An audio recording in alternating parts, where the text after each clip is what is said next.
محمد وآل محمد صلوات.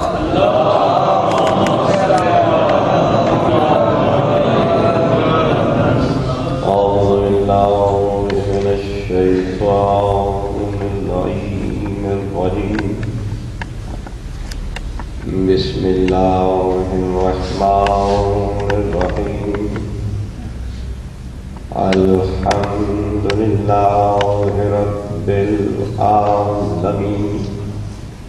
الصلاة والسلام على خير خلقه وأشرفه وبركته سيدنا ومولانا أبي القاسم محمد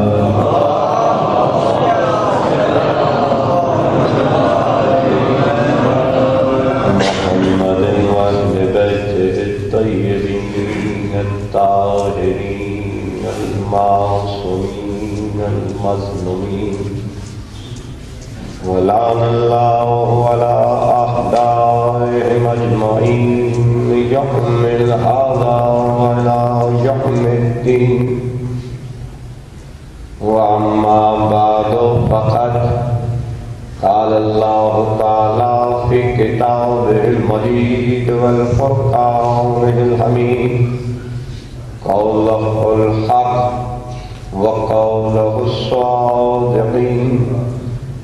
بسم الله الرحمن الرحيم.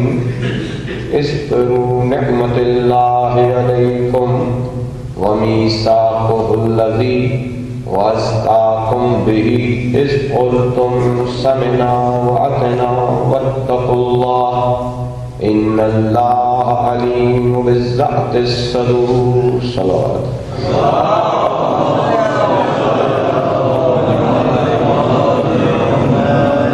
عزیزان محترم، برادران گرامی، عزاداران امام المظلوم، ایام عزا اور ماہ محرم کا یہ چوتھا روز اور احسان ہے محمد و آل محمد کا. کل بھی بارگاہ باب العلم میں تھے اور آج بھی بارگاہ باب العلم میں ہے. جزاک اللہ. اور ہمارا رابطہ اپنے مولا کے ساتھ اسی طرح جڑا ہوا ہے جیسے کہ ہمارے خالق نے ہم سے طلب کیا، مگر ہمارے شعور و ادراک میں بلندی کی ضرورت ہے جسے ہم نے بلند کرنا ہے تاکہ ہم اس مقصد کو حاصل کر سکیں جو اس رابطے میں خالق نے پوشیدہ رکھا. سبحان اللہ. بہت ماشاءاللہ. گویا ظاہری صورت میں ہم شکر گزار ہیں اس پروردگار کے کہ جس نے ہمیں رابطہ آل محمد میں رکھا، اور اب باطنی صورت میں ہمارا سفر ہونا چاہیے کہ ہم اپنے مولا کو راضی و خوشنود فرمائیں. ہماری زندگی بہت مختصر ہے. یہ اس زندگی کی بات کر رہا ہوں جو اس دنیا میں ہمیں ملی، ورنہ جو انسان یہاں سبق یاد کر کے گیا اس کے لیے آل محمد نے طویل زندگی رکھی ہے، اور وہ طویل زندگی بقیت اللہ کی نسبتوں کی وجہ سے ہے. سبحان اللہ. سبحان اللہ. بہت. وہ طویل زندگی ہر انسان کو میسر نہیں ہے. وہ طویل زندگی ہر انسان کی خواہشات کے مطابق اس کو نہیں ملے گی. جو خواہش کردگار کو پورا کرے گا وہی اس خواہش و منشا تک پہنچ سکے گا جسے خالق نے تمہارے لیے پسند کیا. سبحان اللہ. سبحان اللہ نے ہماری تخلیق کا وسیلہ جسے قرار دیا اسی وسیلے کو ہمارے باقی رہنے کا سبب قرار دیا. ہر شے فنا ہو جائے گی جسے تم ظاہریات سے بابرکت سمجھتے ہو، جسے تم محترم سمجھتے ہو، وہ ہر شے فنا ہو جائے گی، مگر جو باقی رہیں گے وہ ہے محمد و آل محمد. ہم نے بار بار اس چیز کا ذکر بھی کرنا ہے کہ کتنی بڑی نعمت ہے ولایت علی ابن ابی طالب کہ جہاں بھی میں اس کے ساتھ مربوط ہوں اور وہاں بھی اس کے ساتھ مربوط رہوں گا. اسے نعمت نہیں کہتے جسے زوال آ جائے، وہ نعمت نہیں کہلاتی جو دے کر لے لی جائے. اللہ نے تمہیں ولایت دی ہی ایسی نعمت کی صورت میں ہے کہ اگر تم نے وابستگی اختیار کر لی تو یہ نعمت تمہاری ہی تمہاری ہے. اس نعمت میں اللہ نے اتنی طاقت رکھی ہے کہ یہ ایک طرف خالق سے مربوط ہے اور دوسری طرف تمہیں اپنے ساتھ رکھنے کی طاقت رکھتی ہے. تمہارے درمیان رہنے والا علی اتنا محترم ہے کہ وہاں سے اسم میں خدا بھی لے لیا اور یہاں سے وجود بشر بھی لے لیا.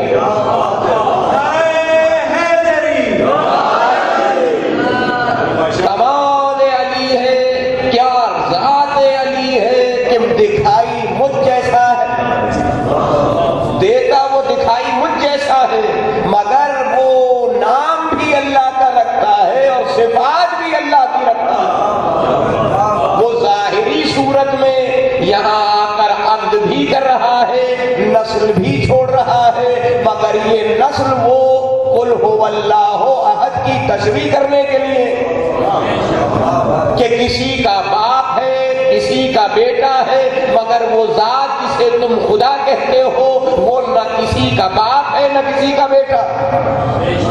صفات سے توحید سمجھ نہیں آتی. یاد رکھنا، جس نے خدا کو ربوبیت کے معنی میں لیا کہ وہ پالتا ہے، وہ خلق کرتا ہے، وہ زندگی دیتا ہے، وہ موت دیتا ہے، وہ زمین و آسمان کو اپنے کنٹرول میں رکھتا ہے، وہ سورج کو مشرق سے نکالتا ہے، مغرب میں غروب کرتا ہے، وہ ساری نشانیاں کہیں نہ کہیں جا کے ٹوٹ جائیں گی. کسی نہ کسی مقام پر وہ توحید کے ہاتھوں میں نہیں کسی اور ہاتھوں میں دکھائی دے گی، مگر یہ ساری توحید کا جو نشانی تم چاہتے ہو، جسے تم اپنے اللہ کی صفت قرار دے کے کہتے ہو کہ اللہ ایسا ہے، اتنا بڑا ہے. ارے بھائی بڑائی ہے مگر بڑائی ناپنے کا آلہ نہیں ہے کہ وہ کیسا بڑا ہے. وہ مثل ہے، وہ ہے، مگر کیسا ہے یہ مجھے نہیں پتا. اگر میں کہوں کسی کے مثل ہے تو وہ کہتا ہے کہ نہیں میری کوئی مثل ہی نہیں ہے، میری کوئی مثل نہیں ہے. تو پروردگار تجھے پہچانوں کیسے؟ کہا اسی کو تو نعمت کہتے ہیں. جو میری پہچان کرا دے وہ نعمت ہے. میں ساری نعمتوں کو شمار کرتا جا رہا ہوں. الف لام میم حرف ہے، نعمت ہے، میرے لیے قابل قبول ہے، مگر یہ حرف آیا کہاں سے؟ کسی لوح پہ ملا تھا، کسی قلم نے لکھا تھا، کسی ذات سے بلا فاصلہ بلا وصل کیے وسیلہ کے مل گیا تھا؟ نہیں، جس الف لام میم کی بات کر رہے ہو وہ بھی آل محمد سے ملا. سبحان اللہ. اور آل محمد ہی نے بتایا کہ اس الف لام میم کے معنی کیا ہے. یہ لا ریب کتاب ہے کون سی جس میں شک نہیں کیا جا سکتا. گویا آل محمد بتا رہے ہیں کہ متقی بنو. متقی کون ہے؟ بارہا کہا ہے اور انشاءاللہ اسے کوشش بھی کریں گے کہ ثابت کر سکیں کہ ساری ہدایتیں ایک طرف، مگر مداد کردگار نے جب الحمد تمہیں دی تو اللہ نے اپنی حمد کرانے کا حق بھی بتا دیا. حمد کرو میری اس لیے کہ میں اب وہ چراغ دے رہا ہوں جو کبھی گل نہیں ہوگا، جو کبھی تم سے چھینا نہیں جائے گا. رب العالمین ہے مگر رحمت للعالمین دے رہا ہے. کیا بات ہے، واہ. کریم ہے، کرم کا سخاوت کا در دے رہا ہے. اپنے لیے کچھ نہیں پسند کرتا، ایسی صفتوں کا حامل دے رہا ہے. اپنے لیے کچھ نہیں، سب تمہارے لیے لایا ہوں. ایسا کوئی در ہے کسی کے پاس؟ سبحان اللہ. اپنے وجود کو مٹا کر 3 دن کی بھوک و پیاس کے باوجود کبھی مسکین کو دیا، کبھی یتیم کو دیا، کبھی اسیر کو دیا. ارے ہم محتاج تو عام نہیں ہے، تو عام محتاج ہے کہ وہ محترم ہو جائے. ہر شے نے نسبت حاصل کر کے محمد و آل محمد سے مقام پایا. کوئی شے ان کی ترقی و پرواز کے لیے ضروری نہیں تھی کہ یہ اس گھر میں آئے تو گھر محترم ہوا. علی محترم نہیں ہے، یہ ممبر پہ بیٹھے تو ممبر محترم ہوا. علی کی ذات ایسی ہے جو اس سے ملا اعلیٰ ہو گیا. اور اگر ممبر ان سے جدا ہوا تو انہی صادقین میں سے ایک صادق کسی مقام پر دربار میں رکھے ہوئے ممبر کو سوائے تختوں کے کچھ بھی نہیں کہتا. رکھا یہی کہہ کر گیا ہے کہ یہ ممبر مصطفی ہے. ارے ممبر مصطفی ہوتا ہی وہ ہے جہاں ممبر میں محراب پر وہ محمد و آل محمد کا قبضہ ہو.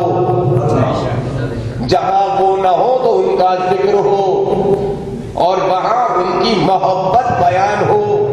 آل محمد کا نام لے کر اور شیطانی کام کرنا کہ یہ میرے ہو جائیں سب سے آسان کام ہے، سب سے مشکل کام ہے. ان کے گھر میں بیٹھ کر انہی کے لیے کام کرنا. اسی لیے کسی اور گھر کو اس نے پسند ہی نہیں کیا. ذوالشیرہ ابو طالب کے گھر کس شان سے محمد و آل محمد کو اللہ نے پہچنوایا. جسے تم کفر کی منزل پہ رکھتے ہو، احسان ہے آل محمد کا کہ جنہوں نے پہلی ہجرت کس نے کی؟ ابو طالب کا بیٹا تھا جس نے ہجرت کر کے بتائی کہ جب اللہ کی محبت ہو تو ہجرت حبشہ ابو طالب نے لال نے کر کے بتائی. جعفر طیار کے انداز کو تم نے فقط وہ سمجھا کہ شہادت کے بعد پر ملے.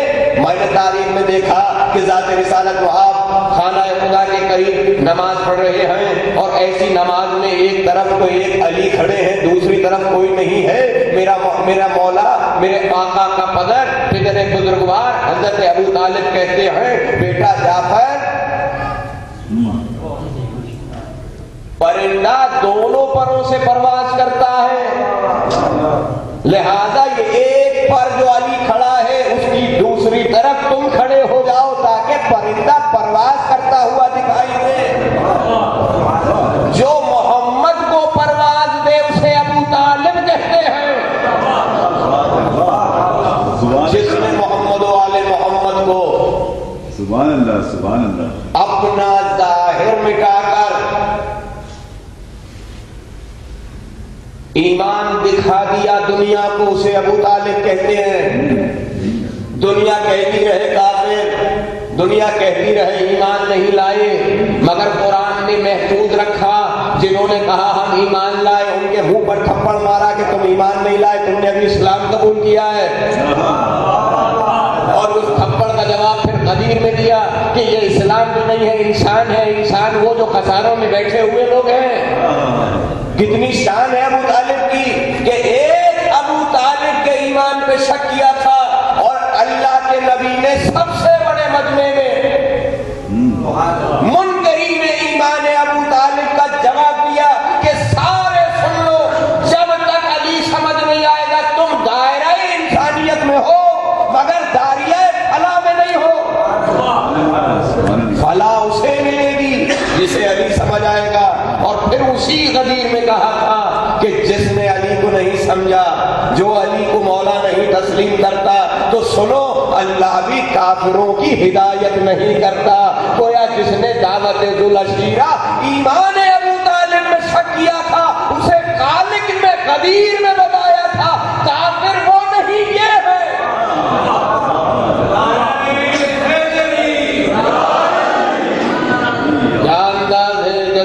الاحسان الا الاحسان کا 63 سال تک نبی نہیں بولا، مگر آج نبی کی بھی رسالت روک کر کہا تھا اگر آج یہ نہ پہنچایا، ارے ابو طالب نے اتنے احسان کیے ہیں مجھ پر، میں ابو طالب کے احسان کا جواب بھی نہ دوں اور تیری رسالت سے راضی ہو جاؤں؟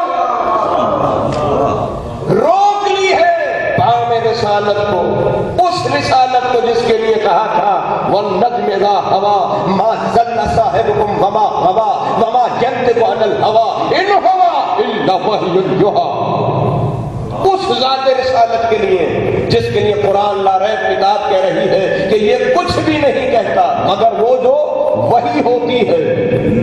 اور یہاں انداز ایسا ہے کہ یا ایھا الرسول بلغ ما انزل الیک من ربک وان لم تفعل فما بلغت رسالتہ واللہ یعصمک من الناس ان اللہ، بے شک ان اللہ لیہدی القوم الکافرین، خدا کافروں کی ہدایت نہیں کرتا۔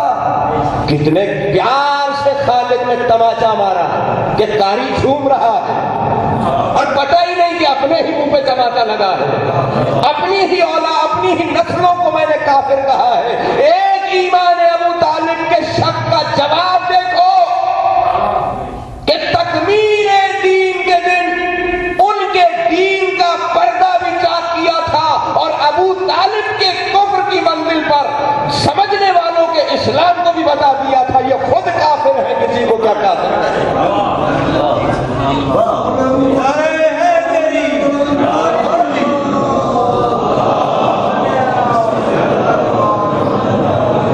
عزیزان محترم، جب علی کے درد میں انسان کھڑا ہوتا ہے، جب مولا کی محبت سے کھڑا ہوتا ہے، خود نہیں پڑھتا، عطا ہوتی ہے۔ کچھ پڑھ کے کچھ سن کر پڑھ دینا آسان ہے، مگر درد کے ساتھ کھڑے ہونا اور درد کے ساتھ اپنے مولا کی محبت کو آشکار کرانا، وہ کچھ اور میننگ رکھتا ہے، کچھ اور معنی رکھتا ہے، اور عطا ہوتا ہے اس کے گھر سے جس نے دنیا کو علم تقسیم کیا ہو۔ وہ اپنے بھکاری کو کبھی خالی ہاتھ نہیں بھیجتا۔ یہ کریم ابن کریم کا در ہے، مگر یہاں دیکھی جاتی ہے نیت، اخلاص، خلوص۔ یہاں مانگنے کے طریقے وہ نہیں ہوتے جہاں دنیا کو دھوکہ دیا جائے، نہیں، آیتیں بتا رہی ہیں اللہ تمہارے دل کا حال جانتا ہے، تمہارے صدور کا علم رکھتا ہے۔ تو جس پروردگار کو تمہارے دلوں کے بھیج پتا ہو، اس سے انسان کچھ چھپا سکتا ہے، اس سے کوئی سازش کر سکتا ہے، اسے دھوکہ دیا جا سکتا ہے؟ کتنا کریم مولا ہے، پھر بھی لے کے چلتا ہے۔ اچھا تم مجھ سے مکر کر رہا ہے، میں تجھ سے مکر کروں گا۔ اسلام کی تعلیم تو نے ابو طالب کو کافر کہا تھا، میں آخری دن تجھے کافر کہوں گا۔ یہاں تو نے لبادہ اسلامی پہنا ہے، یہاں لبادہ ایمانی پہنا ہے، محشر میں بتاؤں گا، علی پیشانی پڑھ پڑھ کے بتائے گا یہ میرا ہے، سبحان اللہ سبحان اللہ، یہ جہنم کا ہے، جو میرا ہے وہ جنت میں جائے، جو ان کا ہے ان کے ساتھ جائے۔ جس نے جو فیصلہ کرنا ہے اسے اختیار ہے، کسی پر جبر نہیں ہے، مگر آل محمد سے مانگنے کے لیے کبھی بھی کوشش نہ کرنا کہ اپنے ظرف کے مطابق مانگو، تمہارا ظرف چھوٹا ہے، مولا کی عطا بڑی ہے۔ سبحان اللہ سبحان اللہ، اپنے مولا سے مولا کی شان کے مطابق ان پر چھوڑ دو۔ مولا اس ملک عظیم میں کیا مانگو، تیرے تو عالم بہت سے ہیں، تو عالمین کا مولا ہے، سب اگر اس عالم میں مانگ لیا تو اس عالم میں کیا کروں گا؟ جس کے لیے مجھے خلق کیا گیا وہ یہ عالم نہیں ہے، یہ عالم تو فقط دارالامتحان ہے، چند لمحوں کے لیے مجھے پرچہ دینا ہے، کسی نعمت کو میں نے وہاں سے لیا تھا، یہاں نعمت کا ذکر کرنا ہے اور محشر میں نعمت کے ساتھ اٹھ جانا ہے۔ جو نعمت کے ساتھ اٹھ گیا وہ کامیاب ہے، اور جس نے نعمت کھو گئی، جس نے نعمت بدل لی، جس نے نعمت کو دنیا کی قیمت سے بدل لیا، اس نے اپنا مقام چھوڑ دیا، اس نے اپنا مقصد حیات چھوڑ دیا، اس نے اپنی محبت کا سودا کر لیا، اور پروردگار کہہ رہا ہے وَلَا تَشْتَرُوا بِعَهْدِ اللَّهِ ثَمَنًا قَلِيلًا، تھوڑی سی قیمت میں اپنے عہد کو مت بیچو۔ میثاق کا ذکر آ گیا کہ یاد کرو اس میثاق کو جو ہم نے تم سے لیا، اور یہاں بیچنے سے روکا گیا کہ بیچنا مت، تھوڑی سی قیمت میں اس عہد کو مت بیچو جو تم سے لیا گیا تھا، اور تم نے کہا تھا ہم نے سنا ہم اطاعت کریں گے، اور پروردگار کہہ رہا ہے بس یہی میں چاہتا ہوں کہ تم صاحبان ایمان بنو، متقی بنو، پرہیزگار بنو، مگر دکھ ہوتا ہے مجھے، معاشرہ یہ کہے گا، معاشرے کی فکر ہے، زمانے کی فکر ہے، فلاں صاحب ایسا کہہ دیں گے، ارے صاحب چھوڑیے، معاشرہ چھوڑیے، اسلام کی اقدار کو زندہ کیجئے کہ اسلام کیا کہے گا، ایمان کیا کہے گا، خالق کیا کہے گا۔ ہر چیز میں یہ ہے فلاں بھائی ناراض ہو جائے گا، فلاں بہن ناراض ہو جائے گی، ارے بھائی مجھے ان کی ناراضگی کی فکر ہونی چاہیے یا آل محمد کی ناراضگی کی فکر ہونی چاہیے، انہیں راضی کر لوں، ایک دن یہ بھی محتاج ہوں گے، اور اس دن آل محمد کہیں گے اب مجھ سے راضی ہوتا ہے کہ نہیں ہوتا، سبحان اللہ، اور پھر مجبوراً یہ مجھ سے راضی ہوں گے۔ میں آج کہہ رہا ہوں خوشی سے راضی ہو جاؤ، نہیں راضی ہوتے مت ہو راضی، میں تو انہیں راضی کرنے کے لیے چل رہا ہوں، چھوڑتے چلے جاؤ مجھے، میں تنہا ہو جاؤں گا، مگر جب محشر میں اٹھوں گا تو کیا اس دن میں تمہارے رضامندی کا محتاج ہوں گا؟ نہیں، اس دن تم محتاج ہوگے آل محمد کو راضی کرنے کے لیے، اور آل محمد اس دن کہیں گے جزاکم الاحسان الا الاحسان، کرو احسان اب اس پر جس کا حق مار کر آئے تھے، جس کے حقوق پر غضب کیا تم نے، اب اس کا حق دو، پھر اپنا حق ہم سے لے لو، اور اگر نہیں دیتے تو جاؤ، پھر اس دن کرو گے تو پھر تجارت ہوگی۔ تاجرانہ عبادت سے منع کیا نا میرے بھائی، خوشی کے ساتھ کرو جو کرنا ہے، راضی کرنے کے لیے کرو جو کرنا ہے۔ سفر ہے، میرے مولا امام حسن علیہ السلام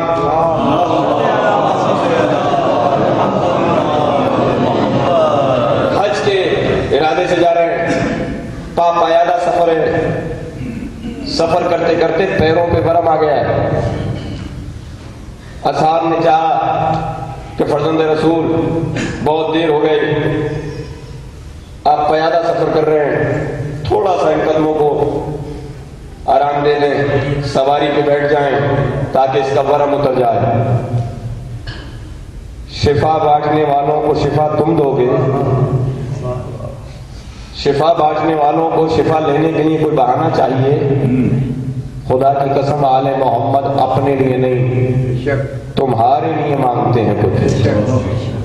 کبھی مت سمجھنا کہ حسین نے کربلا میں کوئی قربانی اس لیے مانگی تھی کہ وہ محتاج تھا، کل بھی تم محتاج تھے، آج بھی تم محتاج ہو، کل بھی وہ کریم آقا تمہارے لیے کچھ دینے والا تھا، آج بھی کچھ دینے والا ہے، اسے تم نے کچھ نہیں دیا اور نہ تمہاری اوقات ہے کہ تم دے سکو، مگر کہتے ہیں مولا سوار ہو جائیں تاکہ کچھ دیر قدموں کو راحت ملے اور یہ ورم اتر جائے۔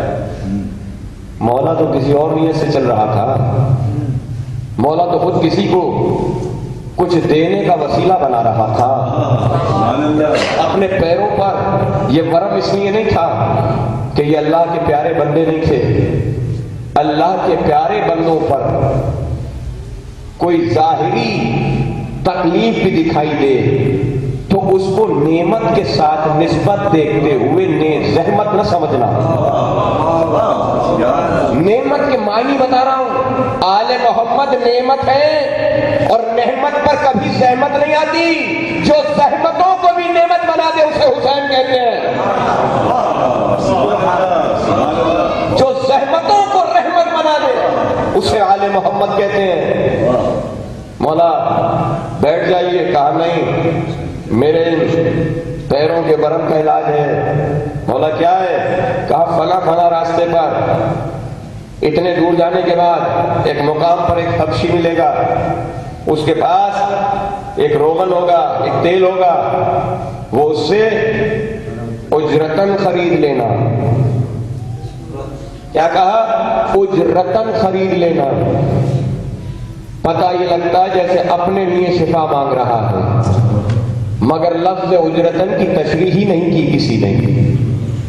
اپنے لیے شفا نہیں مانگ رہا، کچھ دینا چاہتا ہے اسے. اس تیل کی قیمت نہیں ہے. جو تیل یہاں آ کے شفا دے وہ تیل نہیں ہے. جو یہاں آ کر شفا لے لے وہ تیل ہوا کرتا ہے.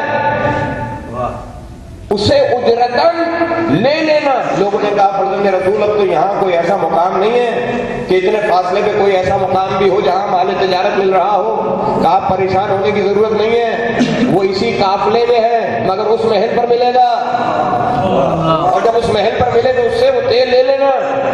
اور جو لے کر چلا تھا وہ بھی بے خبر نہیں ہے. جب تیل بیچنے کے وقت آیا، حبشی کو دیکھا، لوگوں نے حبشی سے کہا تیرے پاس ایسا روغن ہے کوئی؟ یہ روغن دے دے، اجرت لے لے. کہا مانگنے والا کون ہے؟ جو لے کے چلا اسے بھی علم ہے، اسے کوئی عام آدمی نہیں مانگے گا. کہا اسے مانگنے والا کون ہے؟ بتایا فرزند زہرا علی کا بڑا لال امام حسن ہے. کہا مجھے ان کے پاس لے چلو. یہ بہانہ بنتا ہے آل محمد تک جانے کا. کوئی چیز ایسی تو رکھو جو آل محمد تک جانے کے لیے کام آ سکے. ساری چیزیں دنیا کی کھوٹ اپنے پاس جمع کر لو گے تو آل محمد کیسے بلائیں گے؟ ارے وہ بہانہ بناتے ہیں کہ کچھ تو اس کے پاس ہو کہ میں اسے اپنے پاس بلا لوں. مگر ہم دولت پہ دنیا پہ مرے جا رہے ہیں. ہم فیصلہ ہی نہیں کر پاتے کہ ہمیں رحمت سے کیسے ملنا ہے، ہمیں نعمت کا فیض کیسے اٹھانا ہے. کہا مجھے تیل بیچنا ہے مگر تمہارے ہاتھ نہیں، جس کے لیے لینے آئے ہو اس کے پاس لے چلو. پہنچا فرزند زہرا کے پاس. امام حسن نے دیکھا، تیل کی قیمت پوچھی. کہا فرزند رسول گھر سے یہ لے کے اس لیے نہیں چلا تھا کہ اسے فروخت کروں گا، اجرت لینی ہے. مجھے کچھ نہیں چاہیے مگر ایک دعا چاہتا ہوں. کیا بات ہے، پہنچ گیا اس در پہ جہاں سے کچھ ملتا ہے. بھول گیا ساری چیزیں کہ میں نے کیا لینا تھا. نہیں، آیا اس در پہ کہ مولا میں فقط شریک قافلہ اس نیت سے ہوا تھا اور آپ سے کچھ چاہتا ہوں. اسے اجرتن نہیں بیچنے آیا. کہا کیا چاہتا ہے؟ کہا میں جب گھر سے چلا ہوں میری زوجہ امید سے ہے، چاہتا ہوں کہ دعا کریں بیٹا ہو. نعمت اسے کہتے ہیں. اولاد نعمت نہیں ہے، جن کے صدقے میں ملے وہ نعمت ہے. دولت نعمت نہیں ہے، جن کے صدقے میں ملے وہ نعمت ہے. منصب نعمت نہیں ہے، جن کے صدقے میں ملے وہ نعمت ہے. جو ان کو چھوڑ کر ملے وہ کتنی ہی بڑی دولت کیوں نہ ہو، اس سوائے زحمت کے کچھ اور نہیں ہو سکتی. فرزند رسول زوجہ کو امید سے چھوڑ کر آیا ہوں، چاہتا ہوں کہ دعا کریں کہ بیٹا ہو. فرزند رسول نے کہا جا. ہم نے دعا کی، خدا تجھے قریب ایک بیٹے سے نوازے گا. اور اللہ کے فضل و کرم سے دوبارہ جب آن کے ملا تو کہا سچ کہا تھا آپ نے، آپ صادق ہیں، آپ نے جو کہا ویسا ہوا. اللہ نے مجھے بیٹا دیا اور میں نے اسے آپ کا مومن بنایا ہے. یہ نعمت ان سے لو اور انہی کی بارگاہ میں پہنچا دو کہ مولا آپ ہی سے لیا تھا، آپ ہی کا سپاہی بنا رہا ہوں. اور جب آپ کا سپاہی بن جائے، یہ میرا نہیں ہے، پھر جہاں چاہے قربان کر دیجیے گا، جہاں ضرورت ہو آواز دے لیجیے گا. نسلوں کو تیار تو کرو، ایسے پروان تو چڑھاؤ کہ جب مولا کی طرف سے آواز آئے تو اس وقت ادھر ادھر نہ دیکھے. یہ بھی نعمت ہے، یہ بھی نعمت ہے. نہیں، جس نے بلایا اس سے بڑی کوئی نعمت ہے ہی نہیں. وہ نعمتوں کو، وہ زحمتوں کو نعمت بنا دیتا ہے، مسافتوں کو گھٹا دیتا ہے. ہرنی میں طاقت نہیں تھی کہ اپنی اولاد کو حسین کے پاس لاتی. کانوں میں فقط ندا آئی تھی کہ حسین کے رونے سے پہلے اپنے بچے کو وہاں پہنچا. ہرنی کہتی ہے پروردگار فاصلہ بہت ہے. کہا فاصلہ معین کرنا، فاصلہ طے کرنا تیرا کام نہیں ہے، نیت تو کر، تناب زمین کو ہم سمیٹیں گے۔ جو ہرنی کو اتنی اوقات دے دے وہ انسان کو اوقات نہیں دیتا۔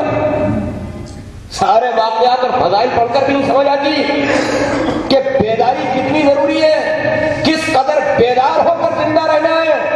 ہر لمحہ اپنے مولا کی بارگاہ میں خود کو حاضر و ناظر جانو۔ تم دیکھے جا رہے ہو، تم سنے جا رہے ہو، تمہیں دنیا کی کوئی آنکھ کیچ نہیں کر سکتی۔ اس کیمرے میں بھی طاقت نہیں ہے، ایک بیٹری کا محتاج ہے۔ جب بیٹری بیٹھے گی نہیں چل سکے گا، مگر آل محمد کسی چیز کے محتاج نہیں ہے۔ آل محمد تمہاری نیتوں کو دیکھ رہے ہیں۔ جب نیت ہو تو حور کا انتظار کرتے ہیں، نیت ہو تو بہن نے یاد نہیں دلایا تھا، بہانہ بنا تھا۔ ثانی زہرا نے حسین کو کربلا کے بن میں جب قریب دیکھا، کتنے تھے حسین کو نعمت سمجھنے والے، کتنے تھے جو صاحب صراط مستقیم کے ساتھ چل سکے، کتنے تھے جو ثبات قدم کے ساتھ اپنے وعدے کو پورا کرنے والے بن سکے۔ تب کہیں جا کر شہزادی نے کہا تھا، بھیا یزید کی فوج پہ فوج آ رہی ہے، لشکر پہ لشکر آ رہا ہے، تیرا کوئی چاہنے والا نہیں، کربلا کے بن میں تیرا کوئی سپاہی نہیں آیا۔ لکھتے ہیں مقاتل 35-40 افراد ہیں جو کوفہ سے آئے ہیں، جنہوں نے اس قافلے میں شرکت کی ہے۔ پھر بھی لوگ کہتے ہیں کوفہ والے بے وفا تھے۔ میرے مولا علی نہج البلاغہ میں کہتے ہیں، کوفہ میرے لیے ایسی نسبت ہے جیسے نیزے کی امی، نیزے کی ساری زینت امی میں ہوتی ہے، اور مولا کوفے کو علی سے نسبت دے رہے ہیں۔ ہم کہتے ہیں بے وفا تھا، جو مدینے سے نبی کا نواسا نکلا تو کتنے با وفا نکلے تھے۔ جب مکہ سے میرے مولا نے طواف حرم چھوڑا تھا کتنے با وفا چلے تھے، مگر کوفہ جا کے دیکھو زندان بھرے ہوئے تھے، راستوں پہ پہرے تھے، اور پھر بھی مولا کے چاہنے والے اس لشکر میں جو آئے ہیں، مولا کے اصحاب کی آدھی تعداد کوفہ سے تھی۔ پھر بھی کوفہ کے لوگوں کو الزام دیتے ہو۔ دل مولا کے ساتھ تھے، مگر استقامت وہ نہیں تھی جو چاہیے تھی۔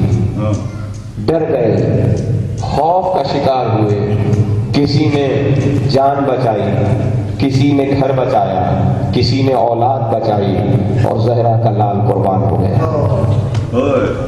مگر پھر بھی مجھے طائف افراد کی فوج کوئی نہ مدینے سے آتی دکھائی دی، نہ مکہ سے آتی دکھائی دی۔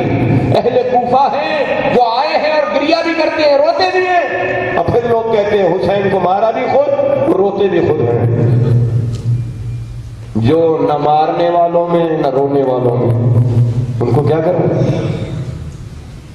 وہ بچ جائیں گے۔ فیصلہ کرنا پڑے گا، یا ادھر یا ادھر، بیچ کا کوئی راستہ نہیں ہے۔ مولا سے لوگ کہتے ہیں مولا ہم فلاں کو بھی چاہتے ہیں اور آپ کو بھی چاہتے ہیں۔ مولا نے کہا اچھا اس کا مقصد ہے تو الف النین ہے، یعنی ایک آنکھ کانا ہے۔ مولا فرماتے ہیں یا تو دونوں آنکھیں روشن کر لے یا اندھا ہو جائے، بیچ کا راستہ نہیں ہے۔ یا تو دونوں آنکھیں روشن کر کہ دونوں آنکھوں میں علی بول رہا ہو، یا پھر جو ایک آنکھ سے وہ اور ایک آنکھ سے یہ نہیں ہوگا۔ یہ ہے آل محمد کا مرتبہ۔ یہاں رجس کہتے کسی ہیں، جہاں علی ہو وہاں دوسرا نہیں رہ سکتا۔ علی کی محبت طہارت ہے، تو جس قلب میں علی کی محبت ہے وہاں کسی اور کی محبت نہیں ہوگی۔ جس کی محبت ہوگی وہ علی کا محب ہوگا تو میرا ہوگا، ورنہ میرا باپ بھی ہو تو مجھے اس سے محبت نہیں ہے۔ مگر سارے رزق کے معنی وہی لوگ ہیں جو تمہیں پڑھائے گئے ہیں۔ تو خود کیا مانگا ہے تم نے مولا سے؟ خود کیا بھیک مانگی ہے؟ قرآن ہر فرد کو پکار کے کہتا ہے تدبر کرو، افلا یتدبرون فی القرآن ام علی قلوب اقفالها۔ تمہارے دلوں پہ تالا پڑا ہوا ہے، سوچتے نہیں ہو؟ کسی کو منصب کی وجہ سے نہیں کہا کہ تو تدبر کر، تو عالم ہے، تو تدبر نہ کر، تو جاہل ہے۔ جس در پہ بیٹھا ہے وہاں بیٹھ کے تدبر تو کر، تجھے جاہل نہیں رہنے دے گا۔ یہ وہ شمس ہے جو میرا بھائی اشعار کی صورت میں کہہ رہا تھا، ایک خورشید کے بعد دوسرا خورشید رکھتے ہیں، ایک ابھی غروب نہیں ہوتا، دوسرا ظاہر میں ہوتا ہے، ایک وقت میں چار بھی ہوتے ہیں، مگر چار ہوں بھی تو تین خاموش رہتے ہیں، فقط ایک ہی روشنی دے رہا ہوتا ہے، ایک ہی ضیاء دے رہا ہوتا ہے۔ تھا ایک ہی گھر میں کہ نہیں تھا؟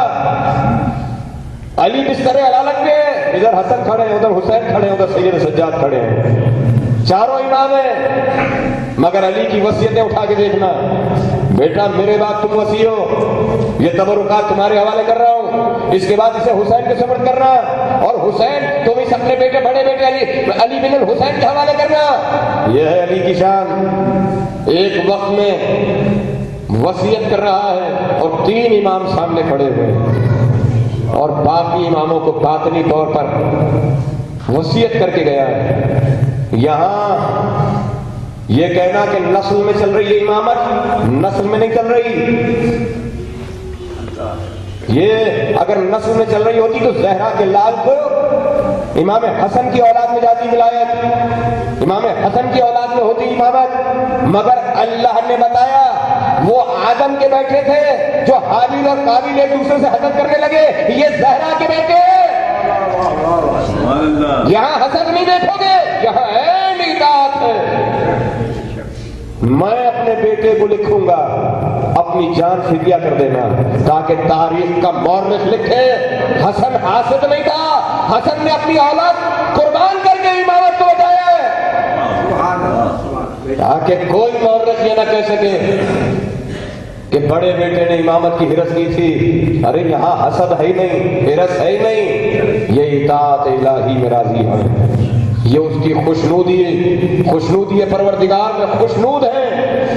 ان کے ہاں فقط سجدہ ظاہری نہیں، سجدہ باطنی بھی ہے۔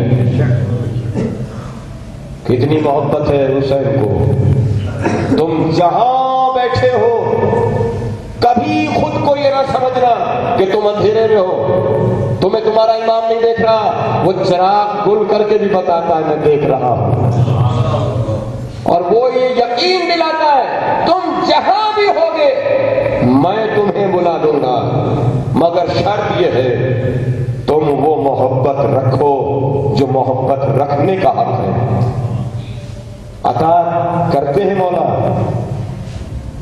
گریہ گناہ میں میری ثانی زہرا، حسین یزید کی فوج آ رہی ہے، تمہارا کوئی دوست نہیں ہے، تمہارا کوئی حبیب نہیں ہے، تمہارا کوئی چاہنے والا نہیں ہے، بس ادھر حسین نے بہن کے الفاظ سنے، قلم اٹھایا، بہت جلدی جلدی گزر رہا ہوں، خط لکھا اپنے دوست کے نام، حبیب ابن مظاہر کے نام، اور کوفہ کی طرف روانہ کیا، اور محب بھی ایسا تھا کہ جانتا تھا اطاعت کیسے کی جاتی ہے۔ عزاداروں کیوں نہ ہوتا محب، ذات رسالت نے بڑے بڑے اصحاب کی موجودگی میں کم سن حبیب کو اٹھا کر اپنے زانوں پہ بٹھایا تھا اور بٹھا کر بوسے لیے پیار کیا تھا۔ لوگوں نے کہا یا رسول اللہ مدینے کی گلیوں میں اتنے بچے کھیل رہے ہیں، ان تمام بچوں کو چھوڑ کر یہ اس خاص شفقت کا سبب اس بچے پر؟ کہا تمہیں پتہ نہیں ہے یہ میرے حسین سے کتنی محبت کرتا ہے۔ عزاداروں رسول بتا رہا ہے جو حسین سے محبت کرتا ہے میں اس سے محبت کرتا ہوں، اور جس سے میں محبت کرتا ہوں اس سے خدا محبت کرتا ہے۔ حبیب کے بوسے لے رہے ہیں، حبیب کو پیار کر رہے ہیں۔ یا رسول اللہ یہ حسین کو کیا سمجھتا ہے؟ کہ ایسا آقا کہ جہاں حسین کا قدم پڑتا ہے اور اٹھتا ہے یہ اس قدم کے نیچے کی خاک اٹھا کر اپنی آنکھوں سے لگاتا ہے۔ کتنا پیار کیا، اس ادائے حبیب پر قربان چلا جاؤں حبیب خدا پر کہ حبیب حسین پر اتنا پیار کر رہا ہے۔ خدا ہمیں توفیق دے کہ ہم حبیب خدا کی اتباع کر سکیں اور حبیب حسین بن کر شفقت حبیب خدا حاصل کر سکیں۔ پیار ہے، شفقت ہے۔ حبیب کے پدر بزرگوار نے ذات رسالت کو دعوت پہ مدعو کیا، یا رسول اللہ میری خواہش ہے ایک وقت کا کھانا آپ ہمارے ساتھ تناول فرمائیے۔ رسالت میں آپ نے کہا مزہ ہے، آئیں گے۔ وعدہ لیا، چلے گئے، مزہ ہے۔ زوجہ سے کہا فلاں فلاں دن دعوت پر میں نے اپنے مولا و آقا ذات رسالت آپ محمد مصطفیٰ کو بلایا ہے۔ جیسے ہی سنا ماں اور باپ کے کلام کو، حبیب تڑپتا ہوا بابا کے پاس آ گیا۔ بابا فقط اپنے آقا کو بلایا ہے، فقط اپنے مولا کو بلایا ہے، میرے آقا کو نہیں بلایا، میرے مولا کو نہیں بلایا۔ حبیب کے اصرار پر حسین ابن علی کو بلایا گیا، زہرا کے لال کو رسول کے ساتھ اپنے گھر دعوت طعام دی گئی۔ بیٹا بھی خوش، باپ بھی خوش کہ کل نبی بھی آئے گا اور نبی کا نواسہ بھی آئے گا۔ مگر عزاداروں، باپ اپنے محل پر انتظار کر رہا ہو، سچا ہی صحیح، مجھے کوئی شک نہیں ہے، یقیناً مظاہر اپنے عقیدے، اپنے ایمان اور محبت میں صادق ہوں گے، مگر بچوں کا عشق ہی کچھ اور ہوتا۔ حبیب کے عشق کی انتہا کچھ اور تھی۔ گھر میں زمین پہ نہ رک سکا، امامت کے انتظار میں بالا اپنے گھر کے بالا خانے پہ گیا، اپنے چھت پر بلند ہوا، دور سے دیکھ رہا ہے، دیکھوں کب میرے مولا آتے ہیں۔ ادھر نگاہ پڑی کہ حسین نانا کے ساتھ آ رہے ہیں۔ اشتیاق زیارت بڑا، بچپنے کی کیفیت ہے، تیزی سے دوڑ کر چاہا کہ آقا کے قدموں میں جگہ بنائے۔ جیسے ہی دوڑا بالا خانے سے زمین پر گرا، اور جیسے ہی زمین پر گرا خالق نے بتانا چاہا اب مشیت حسین دکھانے کی منزل۔ حبیب دنیا سے رخصت ہو گئے، اپنی جان مولا کے محبت میں قربان کر دی۔ باپ نے بیٹے کو دیکھا کہ مردہ ہے، اپنے گھر اہتمام کو فوقیت دی، بیٹے کو اٹھا کر لپیٹ کر ایک مقام پر رکھ دیا کہ مولا کے طعام میں کوئی کمی نہ ہو۔ رسالت کو پہلے کھانا کھلا لوں، پھر اپنا غم سناؤں گا۔ پھر کہہ رہا ہوں، کبھی امام کو بے خبر نہ سمجھنا، کبھی اپنے مولا کو بے خبر نہ سمجھنا۔ یہ کم سنی میں بھی اپنی خبر کو دکھا رہا ہے۔ ہمیں بے خبر سمجھنے والوں، ہم اگر نانا کی پشت پر آئے تب بھی باخبر تھے، اور اگر اپنے حبیب کو بلایا تب بھی باخبر تھے۔ رسول کو دسترخوان لگا کے بٹھا دیا گیا، حبیب کی زوجہ نے کھانا لگایا، مظہر حبیب کی والدہ نے کھانا لگایا۔ جناب مظاہر نے جب کھانا سجا دیا کہا بسم اللہ، ذات رسالت معاذ جانتے ہیں مصلحت کیا ہے، ہاتھ بڑھانا چاہتے ہیں۔ نواسے نے ہاتھ پہ ہاتھ رکھ دیا۔ آپ کے غلام نے آپ کو بلایا تھا، آپ آ گئے۔ میرے غلام نے مجھے بلایا تھا، میں آیا ہوں۔ آپ کا غلام آپ کے سامنے بیٹھ کر آپ کو کھانا کھلا رہا ہے۔ میرا بھی تو حبیب ہے، جب تک حبیب نہیں آئے گا میں کھانا نہیں کھانے گا۔ اور یا رسول اللہ، آپ بھی اپنے ہاتھ کو اس وقت تک روکے جب تک میرا حبیب نہ آ جائے۔ حبیب کہاں ہے؟ ذات رسالت معاذ نے مظاہر سے پوچھا کہاں ہے حبیب؟ کہا یا رسول اللہ کھانا شروع کیجئے، بچہ ہے کہیں کھیل رہا ہوگا۔ حسین بچہ نہیں ہے، حسین امامت کے راز کے ساتھ آیا ہے، آج تعارف کرانے آیا ہے۔ حبیب آج ہم دے کے جائیں گے، اور کبھی کربلا میں بلائیں تو آ جانا، مرضی ہو تو آ جانا، ورنہ ٹھہرے رہنا۔ اس شان سے حبیب کو بلایا گیا، اصرار بڑھا، زوجہ نے چھپانا مناسب نہیں سمجھا، جانتی ہیں یہ صادقین ہیں، یہ علم الہی کے حامل ہیں، کہا بتاؤ، خبر دی گئی، حسین کہتے ہیں جیسا بھی ہے میرا حبیب تو ہے، سامنے لاؤ۔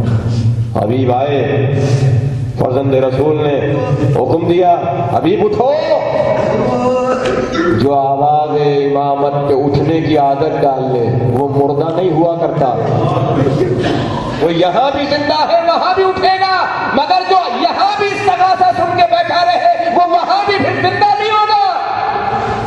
زندگی چاہتے ہو تو یہاں بھی لبیک کہنا سیکھو اور وہاں بھی لبیک کہنا سیکھو، مگر حسین پہلے بتا رہا ہے آج لبیک تم دیکھو، کل دنیا دیکھے گی کہ حبیب کیسے لبیک کہتا ہے۔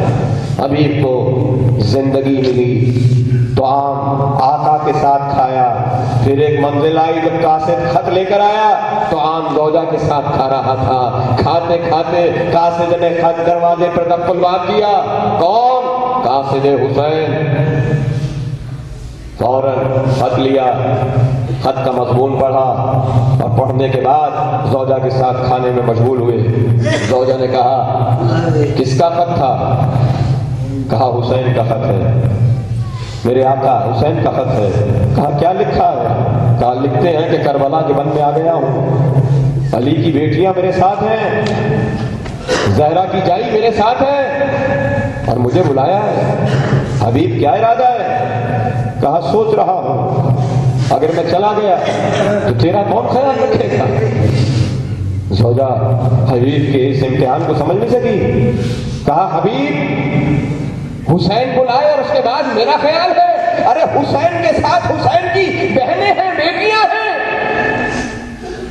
بس عزیزان محترم، دوسری روایت ہے کہیں خضاب خرید رہے تھے، جب خط ملا تو خضاب چھوڑ دیا اور کہا یہ ریش مبارک اب خضاب سے رنگین نہیں ہوگی، یہ لہو سے رنگین ہوگی۔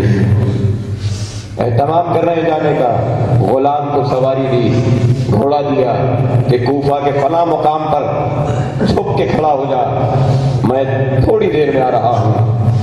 اہتمام کر کے حبیب جا رہے ہیں اور جب اہتمام میں تھوڑی تاخیر ہوئی تو غلام بیرون کوفہ گھوڑے کے ساتھ کھڑا ہوا ہے، غلام کی نگاہ بھی کربلا کی طرف ہے، راہوار بھی کربلا کی طرف دیکھتا ہے۔ غلام اپنے راہوار کی بے چینی دیکھ کر کہتا ہے مجھے پتا ہے جب میرا دل مضطرب ہے تو تیرا دل بھی کتنا مضطرب ہوگا، مگر فکر نہ کر، اگر میرا آقا نہیں آیا تو میں خود سوار ہو کر جاؤں گا، ہم اس نصرت حسین کے لیے جائیں گے۔ میں کہوں گا زہرا کا لال اتنا غریب ہو گیا کہ غلام اب حسین کی مدد کے لیے جائیں گے۔ اے انسانوں، تم سے مانگا تھا اجر رسالت اور اجر رسالت جانور دے رہے، تم سے اجر رسالت نہیں دیا گیا۔ بس ادھر راہبار سے کلام کر رہا تھا غلام، ادھر حبیب آئے، حبیب نے غلام کا کلام سنا، دعا دی، کہا خدا تجھے شاد و آباد رکھے، تو میرے آقا سے اتنی محبت کرتا ہے۔ بس عزیزان محترم، مختصر کر دیے میں نے سارے مسائل، میری نگاہ گھڑی پر ہے، بس ایک منزل پر حبیب روانہ ہوئے، پہنچے بارد کرب و بلا ہوئے، حبیب آ رہا ہے، حسین انتظار کر رہے ہیں۔ عزاداروں، جیسے ہی خاک اڑنا شروع ہوئی، کسی نے خبر دی کہ کوفے سے کوئی رہوار آ رہا ہے، ثانی زہرا مضطرب ہے، ابھی تک کوئی دوست نہیں دیکھا۔ عزاداروں، جیسے ہی رہوار قریب آیا، دیکھا کہ حبیب دوڑ کر مولا کے قدموں میں گرے اور دوڑ کر اپنی شفقت کا اظہار کیا، مولا غلام حاضر ہے۔ ادھر امام نے جواب سلام دیا، ابھی سلام کا جواب تمام نہیں ہوا تھا، فضا آگے بڑھی، ارے فضا آگے بڑھ کر کہتی ہے ارے حبیب تجھے مبارک ہو زہرا کی بیٹی، ارے زہرا کی لاڈلی زینب تجھے سلام کرتی ہے۔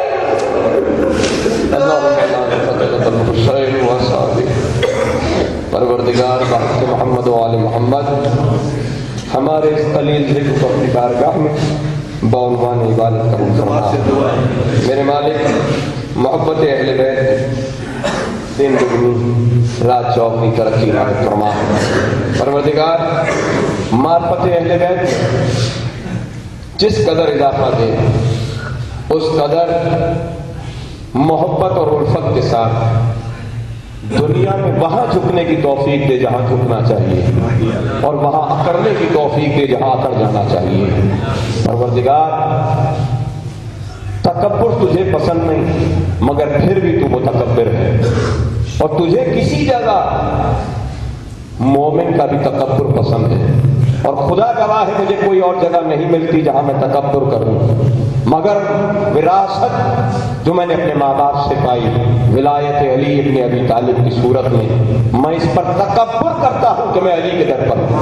پروردگار مجھے زندہ رکھ تو علی کے در پر، مجھے موت آئے تو علی کے در پر، یہاں بھی پرچم عباس کے سائے میں جیوں، محشر میں بھی لوائے الحمد کا سایہ نصیب فرما۔ میرے مولا جتنے عزاداران امام مظلوم جہاں جہاں ہیں ان کو پرچم عباس کے سائے میں امان میں رکھنا، ان کے جان و مال و عزت و آبرو کی حفاظت کرنا، ثانی زہرا کی محبت کے ساتھ، حسین کی الفت کے ساتھ فرش عزائے حسینی پر بیٹھنے اور جلوس میں شریک ہونے کی توفیق عنایت کرنا۔ میرے مولا جتنے شہدائے ملت ہیں ان کے درجات کو بلند فرما، تمام عالم میں جہاں جہاں ذکر حسین ہو رہا ہے اس کی محافظت فرما، اور مقصد حسینیت کو زندہ رکھنے کی توفیق عنایت فرما، ظاہری اور باطنی فضائل آل محمد کو سمجھنے اور اس پہ عمل پیرا رہنے کی توفیق عنایت فرما، ہر اس عمل کی توفیق دے جس سے امام راضی ہو جائے، ہر اس عمل سے محفوظ رکھ جس سے امام ناراض ہو جائے۔ پروردگار ہمارے بیماروں کو صحت کاملہ و عاجلہ عنایت فرما۔